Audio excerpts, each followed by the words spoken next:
sagaara biyo ma cabto iyo waa cabtaa ay isku haystaan xadka waxaa ka weyn wada dhalashada colaadina ma hawl yara colaad ma hawl yara dad baa ku dhammaada walaalayaalow annagoo magaca fanaaniinta soomaaliyeed ku hadlayna waxaan idinka codsan lahayn oo mar labaad idinka codsan lahayn oo mar saddexaad idinka codsan lahayn oo soomaalo idin meel walba ay joogto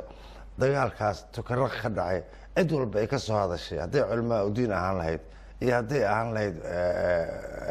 fanaaniin iyo haddii ay ahaan lahayd soomaali weyn kale cidaan ka hadlin dagaalka tukaraqa ma jirto cid walbana way damqaysaa walaalayaalow soomaali hadday dhib soo martay dhib ka weyn yaa hadda ay soo mar lahaydna ma jirto marka waxaan idinku celinaynaa oo mar labaad idinku celinaynaa annagoo idin baryayna inaad colaada joojisaan